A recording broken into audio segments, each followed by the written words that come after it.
ಊರ್ಮಿಳೆ, ಊರ್ಮಿಳೆ. ಶ್ರುತಕೀರ್ತಿ, ಮಾಂಡವಿ, ವನವಾಸ ಮುಗಿಸಿ ಬರುತ್ತಿರುವ ರಾಮ ಸೀತೆಯನ್ನು ಸ್ವಾಗತಿಸಲು ಸಿದ್ಧರಾಗಿ ಬಿಟ್ಟಿದ್ದೀರಾ? ಹೌದು ಊರ್ಮಿಳೆ, ನಾವು ಸಿದ್ಧರಾಗಿದ್ದೇವೆ. ಆದರೆ ನೀನೇಕೆ ಇನ್ನೂ ಸಿದ್ಧವಾಗಿಲ್ಲ? ನಾನು ಸಿದ್ಧವಾಗಿಲ್ಲವೆಂದು ಯಾರು ಹೇಳಿದರು? ನಾನು ಸಿದ್ಧವಾಗಿಯೇ ಇದ್ದೇನೆ. ಎಲ್ಲಿ ಯಾವ ಸಿದ್ಧತೆಗಳು ಕಾಣುತ್ತಿಲ್ಲ? ನೀನು ಅಲಂಕಾರಗಳೇ ಮಾಡಿಕೊಂಡಿಲ್ಲ? ಅಲಂಕಾರವೇಕೆ ಬೇಕು ಮಾಂಡವಿ? ಇದೇನು ಊರ್ಮಿಳೆ, 14 ವರ್ಷಗಳ ನಂತರ ಅವರೆಲ್ಲರೂ ಬರುತ್ತಿದ್ದಾರೆ. ನಿನ್ನ ವಿಯೋಗದಿಂದ ಪರಿತಪಿಸುತ್ತಿರುವ ನಿನ್ನ ಪತಿ ಲಕ್ಷ್ಮಣನು ಬರುತ್ತಿದ್ದಾನೆ. ಅವನ ಎದುರು ನೀನು ಹೀಗೆ ಅಲಂಕಾರವಿಲ್ಲದೆ ನಿಂತರೆ ಅವನು ಏನು ತಿಳಿದುಕೊಳ್ಳುತ್ತಾನೆ? ಹೌದು ಊರ್ಮಿಳೆ, ಲಕ್ಷ್ಮಣನು ನಿರಾಸೆಗೊಳ್ಳುತ್ತಾನೆ. ಅವನ ವಿರಹದ ಬೇಗೆಯು ನಿನ್ನನ್ನು ಕಣ್ತುಂಬ ಕಂಡೊಡನೆ ಕರಗಿ ತಂಪಾಗುತ್ತದೆ ಅಲ್ಲವೇ? ಪ್ರಿಯ ಸಹೋದರಿಯರೇ, ನಿಮ್ಮ ಭಾವನೆ ನನಗೆ ಅರ್ಥವಾಗುತ್ತದೆ. ಆದರೆ ನಾನು ಅಲಂಕರಿಸಿಕೊಳ್ಳದಿರಲು ಬೇರೆ ಕಾರಣವಿದೆ. ಬೇರೆ ಕಾರಣವೇ? ಏನದು ಊರ್ಮಿಳೆ? ನನ್ನ ಪತಿ 14 ವರ್ಷಗಳ ಕಾಲ ನಾರಮಡಿಯನ್ನುಟ್ಟು ಕಂದ ಮೂಲಗಳನ್ನು ತಿಂದು ನಿರಾಡಂಬರವಾಗಿ ಹಿಂದಿರುಗಿ ಬರುತ್ತಿರುವಾಗ ನಾನು ಅಲಂಕೃತವಾಗಿ ಸಂಭ್ರಮದಿಂದ ಅವರನ್ನು ಸ್ವಾಗತಿಸಬೇಕೆ? ಪತಿಯ ಕಷ್ಟವನ್ನು ಲೆಕ್ಕಿಸದೆ ಅರಮನೆಯಲ್ಲಿ ಗತ ವೈಭವದಲ್ಲಿ ನೆಮ್ಮದಿಯಿಂದ ಇದ್ದೇನೆಂದು ಅವರು ಭಾವಿಸುವುದಿಲ್ಲವೇ? ಪತಿಯ ಕಷ್ಟವನ್ನು ಲೆಕ್ಕಿಸದೆ ನನ್ನ ಸುಖದಲ್ಲಿಯೇ ಮುಳುಗಿದ್ದೇನೆಂದು ಅವರು ಬೇಸರ ಮಾಡಿಕೊಳ್ಳುವುದಿಲ್ಲವೇ? ಆದ್ದರಿಂದ ಅಂದಿನಿಂದ ಇಂದಿನವರೆಗೂ ನನ್ನ ಪತಿಯ ಆಗಮನಕ್ಕಾಗಿ ಕಾತುರದಿಂದ ಕಾಯುತ್ತಿದ್ದೇನೆಂದು ಅವರಿಗೆ ಮನವರಿಕೆಯಾಗಬೇಕೆಂದು 14 ವರ್ಷಗಳ ಕಾಲ ನಾನು ಹೇಗೆ ಇದ್ದೇನೋ ಹಾಗೆ ಕಾಣಿಸಿಕೊಳ್ಳಲು ಬಯಸುತ್ತೇನೆ. ಪಿತೃವಾಕ್ಯವನ್ನು ಪರಿಪಾಲಿಸಿ ಕೃತಕೃತ್ಯರಾದ ನಿಮ್ಮ ಜೊತೆ ಮತ್ತೆ ಅಯೋಧ್ಯೆಗೆ ಬರುತ್ತಿರುವುದು ನನ್ನಲ್ಲಿ ಪರಮಾನಂದವನ್ನು ಉಂಟು ಮಾಡಿದೆ ಸ್ವಾಮಿ.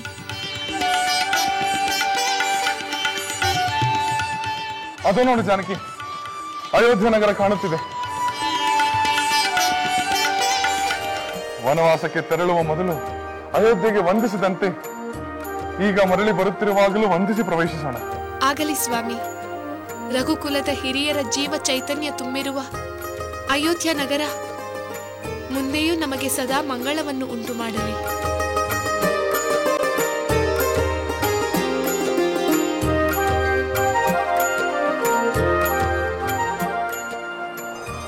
ತಂದೆ, ಪುತ್ರನಾಗಿ ನಿಮ್ಮ ಮಾತನ್ನು ನಾನು ನಡೆಸಿದೆ. ಮುಂದೆಯೂ ನಿಮ್ಮ ಆದರ್ಶವನ್ನು ಪಾಲಿಸುತ್ತಾ ಧರ್ಮದ ದಾರಿಯಲ್ಲಿ ನಾನು ನಡೆಯುತ್ತೇನೆ. ಕೀರ್ತಿ ಶರೀರಿಗಳಾಗಿರುವ ನೀವು ನನ್ನನ್ನು, ನಮ್ಮ ಪ್ರಜೆಗಳನ್ನು ಸದಾ ಹರಿಸುತ್ತಲೇ ಇರಿ.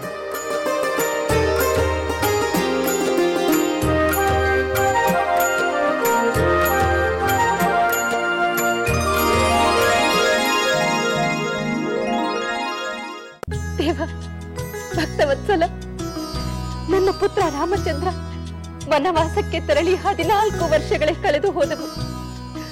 ಅವನು ಮರಳಿ ಬರುತ್ತಾನೋ ಇಲ್ಲವೋ ಎನ್ನುವ ತಳಮಳ ನನ್ನನ್ನು ಕಾಡುತ್ತಲೇ ಇತ್ತು.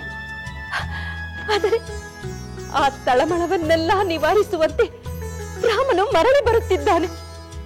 ನನ್ನ ಮೊರೆಯನ್ನು ಕೇಳಿದ ನೀನು ಕರುಣಾಮಯಿ, ನಿನಗೆ ಅನಂತ ಅನಂತ ಪ್ರಣಾಮಗಳು, ಅನಂತ ಅನಂತ ಪ್ರಣಾಮಗಳು. ರಾಮನಿಲ್ಲದ ಈ ಅರಮನೆ ಬೆಳಕಿಲ್ಲದ ಹಾಳು ಮನೆಯಂತಾಗಿತ್ತು. ಈಗ ಮತ್ತೆ ಆ ಬೆಳಕು ಮೂಡುತ್ತಿದೆ. ರಾಮನೆಂಬುವ ಜ್ಯೋತಿ ಈ ಅರಮನೆಯನ್ನು, ಅಯೋಧ್ಯೆಯನ್ನು ಮತ್ತೆ ಬೆಳಗುತ್ತಿದೆ. ನಿನ್ನ ಕೃಪೆ ಸದಾ ನಮ್ಮ ಮೇಲಿರಲಿ ತಂದೆ, ನಮ್ಮ ಮೇಲಿರಲಿ. ಊರ್ಮಿಳೆ, ನಿನ್ನ ಮಾತು ಸರಿ ಎನಿಸುತ್ತಿದೆ. ಕಾಡಿನಿಂದ ಬರುತ್ತಿರುವ ನಿನ್ನ ಪತಿ ಎದುರಿಗೆ ನೀನು ರಾಜೋಚಿತ ಅಲಂಕಾರದಲ್ಲಿ ಕಾಣಿಸಿಕೊಳ್ಳುವುದು ಸರಿಯಲ್ಲವೆಂದು ನನಗೂ ಅನಿಸುತ್ತಿದೆ. ಆದರೆ ಪತಿಯು ಹತ್ತಿರದಲ್ಲೇ ಇದ್ದ ನಮಗೆ ನಿನ್ನ ಭಾವನೆ ಅರ್ಥವಾಗಲಿಲ್ಲ ಊರ್ಮಿಳೆ. ನನ್ನ ಪತಿ ನಂದಿಗ್ರಾಮದಲ್ಲಿ ತಾಪಸಿಯಂತೆ ಇದ್ದರು, ನನ್ನ ಕಣ್ಣೆದುರಿಗೆ ಇದ್ದರು. ಅದು ನಿಮ್ಮ ಅದೃಷ್ಟ. ನೀವು ನನ್ನಂತೆ ವಿಯೋಗದ ದುಃಖವನ್ನು ಅನುಭವಿಸುವಂತಾಗಲಿಲ್ಲವೆಲ್ಲವೆಂಬ ಸಮಾಧಾನ ನನಗೂ ಇದೆ. ನನ್ನ ಸೋದರಿ ಸೀತೆ ರಾಮ ಲಕ್ಷ್ಮಣರನ್ನು ಕಾಣುವ ಸಂತೋಷವಂತೂ ಇದೆ. ಪ್ರಿಯಜನರ ಸ್ವಾಗತಕ್ಕೆ ಅಲಂಕಾರವಿರಲಿ ಬಿಲ್ಲದಿರಲಿ ಅದು ಮುಖ್ಯವಾಗುವುದಿಲ್ಲ. ನಮ್ಮ ಹೃದಯದ ಭಾವನೆಗಳು ಮಾತ್ರ ಮುಖ್ಯವಾಗುತ್ತದೆ. ನಿಜ ಊರ್ಮಿಳೆ, ನಮ್ಮನ್ನು ನೋಡಿ ಅವರನ್ನು ನೋಡಿ ನಾವು ಸಂತೋಷ ಪಡುವಾಗ ಯಾರು ಯಾವ ಅಲಂಕಾರವನ್ನು ನೋಡುತ್ತಾರೆ? ಆ ಸಂತೋಷವನ್ನೇ ಮರೆತಿದ್ದ ಈ ಅಯೋಧ್ಯೆ, ಈ ಅರಮನೆ ಮತ್ತೆ ಸಂತೋಷ ಸಾಗರದಲ್ಲಿ ತೇಲುವ ಕ್ಷಣ ಬಂತಲ್ಲವೆಂದು ನನಗೆ ಸಮಾಧಾನವಾಗಿದೆ. ಸರಿ, ನಾವು ಅತ್ತೆಯವರ ಬಳಿ ಹೋಗೋಣ. ಅವರ ಸಂತೋಷದಲ್ಲಿ ನಾವು ಭಾಗಿಯಾಗೋಣ. ಆದರೆ ನಿಮ್ಮ ಅತ್ತೆ ಕೈಕೇಯಿಯವರು ಇರುತ್ತಾರಲ್ಲವೇ? ಖಂಡಿತ ಇರುತ್ತಾರೆ. ನಾನು ಅವರನ್ನು ನೋಡಿ ಬರುತ್ತೇನೆ. ನಾವು ಕೌಸಲ್ಯ ದೇವಿ ಹಾಗೂ ಸುಮಿತ್ರಾ ದೇವಿಯವರ ಬಳಿ ಇರುತ್ತೇವೆ.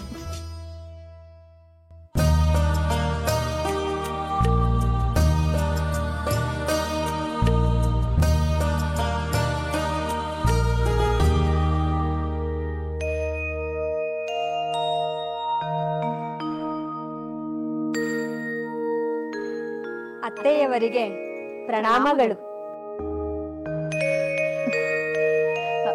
ನೀವಿಬ್ಬರು ನಮ್ಮ ಜೊತೆ ನಂದಿಗ್ರಾಮಕ್ಕೆ ಬರುತ್ತಿರುವಿರಾ? ಹೌದು ಅತ್ತೆಯವರೇ, ನಾವು ನಿಮ್ಮ ಜೊತೆ ಬರುತ್ತೇವೆ. ನಾವು ಅವರನ್ನು ಸ್ವಾಗತಿಸುತ್ತೇವೆ. ಅಗತ್ಯವಾಗಿ ಎಲ್ಲರೂ ಒಟ್ಟಿಗೆ ಹೋಗೋಣ. ಅದಕ್ಕಿಂತ ಮಿಗಿಲಾದ ಭಾಗ್ಯ ಬೇರೇನಿದೆ? ಬಹಳ ಜನ ಪುರಜನರು ನಂದಿಗ್ರಾಮಕ್ಕೆ ತೆರಳುತ್ತಿದ್ದಾರೆ ಎಂದು ಸಖಿಯರು ಹೇಳಿದರು. ಅದರಲ್ಲಿ ಆಶ್ಚರ್ಯವೇನಿದೆ? ಅವರು ರಾಮನನ್ನು ಎಷ್ಟು ಪ್ರೀತಿಸುತ್ತಾರೆ ಎಂಬುದು ನಿನಗೆ ಗೊತ್ತಿಲ್ಲವೇ? ಅಂದು ಅವರು ವನವಾಸಕ್ಕೆ ತೆರಳಿದಾಗ ಅವರು ದುಃಖಿಸಿದ ಪರಿಯನ್ನು ನಾವು ಹೇಗೆ ಮರೆಯಲು ಸಾಧ್ಯ? ಅದಕ್ಕಿಂತ ಮಿಗಿಲಾದ ಸಂತೋಷದಿಂದ ಅವರನ್ನು ಸ್ವಾಗತಿಸುತ್ತಾರೆ. ನಮ್ಮ ಜೊತೆ ಕೈಕೆಯೂ ಬರಬೇಕು. ಅವರೊಡನೆ ಮಾತನಾಡಲು ಮಾಂಡವಿ ಹೋಗಿದ್ದಾಳೆ. ಬರುತ್ತೇನೆ ಎಂದು ಹೇಳಿದಳು. ನಂತರ ಏನು ಯೋಚಿಸಿದಳೋ ಏನೋ, ಯಾರಿಗೆ ಗೊತ್ತು? ಹೌದು ಮಾಂಡವಿ, ನನ್ನ ಮನಸ್ಥಿತಿ ಡೋಲಾಯಮಾನವಾಗಿದೆ. ರಾಮ, ಲಕ್ಷ್ಮಣ, ಸೀತೆಯರು ಬರುತ್ತಿದ್ದಾರೆಂದರೆ ನನಗೂ ತುಂಬಾ ಸಂತೋಷವಾಗುತ್ತಿದೆ. ಆದರೆ ಮತ್ತೇಕೆ ಸಂದೇಹ ಅತ್ತೆಯವರೇ? ಎಲ್ಲರೂ ಅವರನ್ನು ಸ್ವಾಗತಿಸಲು ನಂದಿಗ್ರಾಮಕ್ಕೆ ತೆರಳುತ್ತಿರುವಾಗ ನೀವು ಬರಬೇಕು. ನಾನು ಬರುತ್ತೇನೆಂದು ಹೇಳಿದೆ. ಅಲ್ಲಿಗೆ ಬರುವ ಆಸೆ ನನಗೂ ಇದೆ. ಆದರೆ ರಾಮನ ವನವಾಸಕ್ಕೆ ಕಾರಣಲಾದವಳೆಂದು ಜನ ನನ್ನನ್ನು ಮೂದಲಿಸುವುದಿಲ್ಲವೇ? ಕಠಿಣ ಮಾತುಗಳನ್ನಾಡುವುದಿಲ್ಲವೇ? ಇಲ್ಲ, ಅಂತ ಪ್ರಸಂಗ ಖಂಡಿತವಾಗಿಯೂ ಬರುವುದಿಲ್ಲ. ರಾಮನಿರುವಾಗ ಅಂತ ಧೈರ್ಯ ಯಾರಿಗೆ ತಾನೇ ಬರುತ್ತದೆ? ಅಂದು ರಾಮನನ್ನು ಮರಳಿ ಕರೆತರಲು ಭರತನೊಂದಿಗೆ ನೀವು ಹೋಗಿದ್ದೀರಲ್ಲವೇ? ಆಗ ರಾಮ ಹೇಗೆ ನಡೆದುಕೊಂಡ? ಯಾವುದೇ ಕೋಪ, ಅಸಮಾಧಾನ ಅವನ ಮಾತು, ವರ್ತನೆಯಲ್ಲಿರಲಿಲ್ಲವಲ್ಲ? ರಾಮನ ಗುಣ ನನಗೆ ಗೊತ್ತಿದೆ. ಆದರೆ ಲಕ್ಷ್ಮಣನಿಗೆ ನನ್ನ ಮೇಲೆ ವಿಪರೀತ ಕೋಪವಿದೆ, ಆಕ್ರೋಶವಿದೆ. ಲಕ್ಷ್ಮಣನು ಅದನ್ನೆಲ್ಲ ಮರೆತಿರುತ್ತಾನೆ. ನೆನಪಿದ್ದರೂ ರಾಮನೆದುರಿಗೆ ಅನುಚಿತವಾಗಿ ವರ್ತಿಸುವುದಿಲ್ಲ. ರಾಮ ಅದಕ್ಕೆ ಯಾವ ಅವಕಾಶವೂ ಕೊಡುವುದಿಲ್ಲ. ನೀವು ಯಾವುದೇ ಅಳುಕು ಇಲ್ಲದೆ ಬನ್ನಿ. ಹಾಗನ್ನುವೇನು? ಹೌದು ಅತ್ತೆಯವರೇ, ನೀವು ಬರಲೇಬೇಕು. ನೀವು ಬಾರದಿದ್ದರೆ ರಾಮನೇ ನಿಮ್ಮನ್ನು ತಪ್ಪಾಗಿ ತಿಳಿಯಬಹುದು.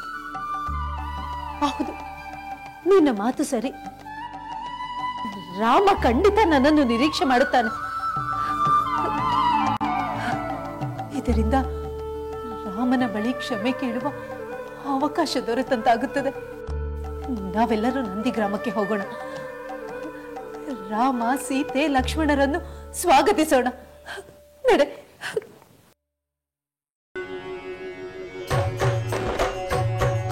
ಸ್ವಾಗತವು ಸುಸ್ವಾಗತವು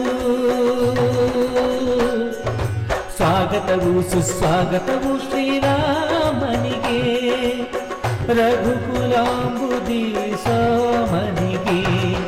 ಸ್ವಾಗತವು ಸುಸ್ವಾಗತವು ಶ್ರೀರಾಮನಿಗೆ, ರಘುಕುಲಾಂಬುದಿ ಸೋಮನಿಗೆ. ಅಸುರ ಸಂಹಾರ ಮಾಡಿ ಬಂದಿಹಗೆ, ಹರುಷದ ಹೊನಲು ತಂದಿಹಗೆ. ಅಸುರ ಸಂಹಾರ ಮಾಡಿ ಬಂದಿಹಗೆ, ಹರುಷದ ಹೊನಲು ತಂದಿಹಗೆ. ಸ್ವಾಗತವು ಸುಸ್ವಾಗತವು ಶ್ರೀರಾಮನಿಗೆ, ರಘುಕುಲಾಂಬುದಿ ಸೋಮನಿಗೆ. ಸ್ವಾಗತವು ಸುಸ್ವಾಗತವು ಶ್ರೀರಾಮನಿಗೆ, ರಘುಕುಲಾಂಬುದಿ ಸೋಮನಿಗೆ. ಬಂಧು ಬಾಂಧವರು ನಿಂದಿಗರು ಆನಂದವ ಹೊಂದಿಗರು, ಸೀತಾರಾಮ ಲಕ್ಷ್ಮಣನ ಕಂಡು ಧನ್ಯತೆ ತಾಳಿದರು. ಬಂಧು ಬಾಂಧವರು ನಿಂದಿಗರು ಆನಂದವ ಹೊಂದಿಗರು, ಸೀತಾರಾಮ ಲಕ್ಷ್ಮಣನ ಕಂಡು ಧನ್ಯತೆ ತಾಳಿದರು. 14 ವರುಷದ ವಿಯೋಗ ಕಳೆದು ಹರುಷ ಪಟ್ಟಿಹರು. ಮಾತೆಯ ಮಮತೆ ಸೋದರ ಪ್ರೀತಿ ಎಲ್ಲೆಲ್ಲೂ ಕಂಡಿಗರು, ಮಾತೆಯ ಮಮತೆ ಸೋದರ ಪ್ರೀತಿ ಎಲ್ಲೆಲ್ಲೂ ಕಂಡಿಗರು. ಸ್ವಾಗತವು ಸುಸ್ವಾಗತವು, ಸ್ವಾಗತವು ಸುಸ್ವಾಗತವು ಶ್ರೀರಾಮನಿಗೆ, ರಘುಕುಲಾಂಬುದಿ ಸೋಮನಿಗೆ.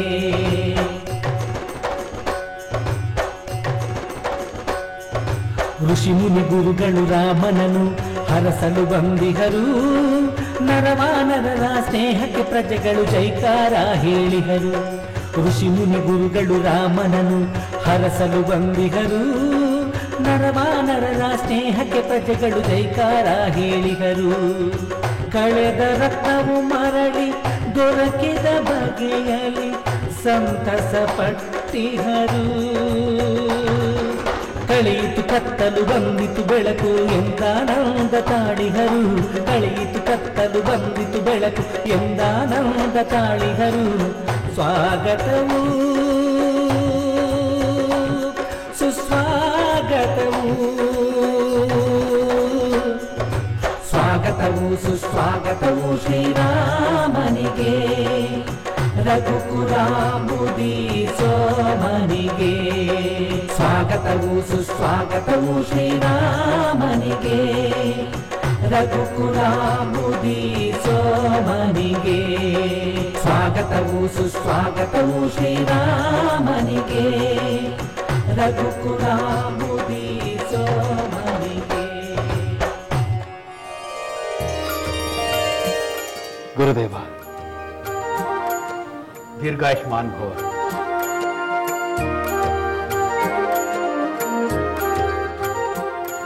ಶುಭಮಸ್ತು. ಚಿರಂಜೀವಿ ಭವ. ನಡೆಯಿರಿ, ಎಲ್ಲರೂ ಶ್ರೀರಾಮಚಂದ್ರನನ್ನು ಸ್ವಾಗತಿಸೋಣ.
ಸಹನೆಗೆ ಸೋತಿತು.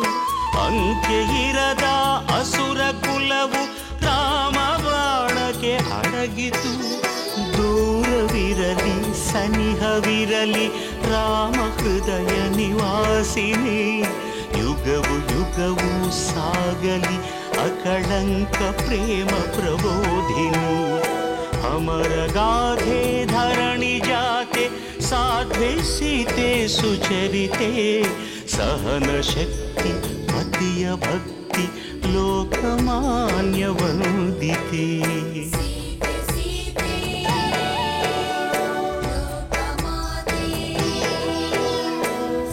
ರಾಮ ಹೃದಯ ನಿವಾಸಿನಿ ಅಕಳಂಕ ಪ್ರೇಮ ಪ್ರಬೋಧಿನಿ. ಸೀತೆ